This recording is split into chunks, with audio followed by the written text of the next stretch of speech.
গত পরশু রাত্রে আমাদের রাজারহাট অঞ্চলে 211 নম্বর বুথ সভাপতি ভুট্টু দাস, সে কুচবিহার থেকে প্রাইভেট গাড়ি চালায়।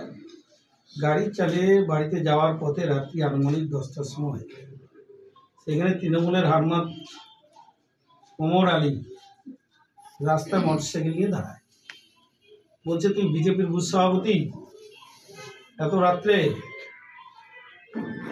তাহলে মদের টাকা দিই। ও অস্বীকার করার পরে ওকে বেধড়ক মারপিট করে, এমনকি মাথায় মারার পরে ও পড়ে যায়।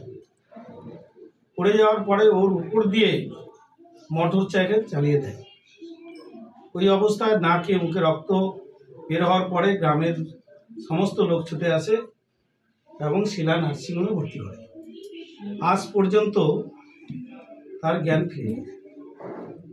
আমরা দেখেছি এই ওমর আলী বিভিন্ন সময়, এর আগেও একটা মার্ডার কেস আছে, একজনকে মেরেছিল, সে এখনো পাগল হয়ে গেছে। ওইখানে আমাদের যখন 16 নির্বাচনে যে প্রার্থী নগেন রায় বামফ্রন্টের প্রার্থী সেখানে গিয়েছিল, তাকেও গুলি করা হয়েছিল এই ওমর আলী। কিন্তু তার সঙ্গে দেখা গেছে বিভিন্ন সময় তৃণমূলের বড় বড় নেতা রবি ঘোষ থেকে আরম্ভ করে সজল সরকার ব্লক সভাপতি একসঙ্গে বসে আছে।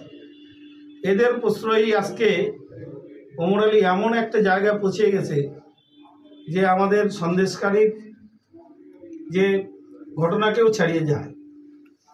এই অবস্থায় ওইখানের সাধারণ মানুষ বলছে যে রাজারহাটের শাহজাহান নাকি সন্দেশকালী শাহজাহান, আর রাজারহাটের আরেক শাহজাহান ওমর আলী।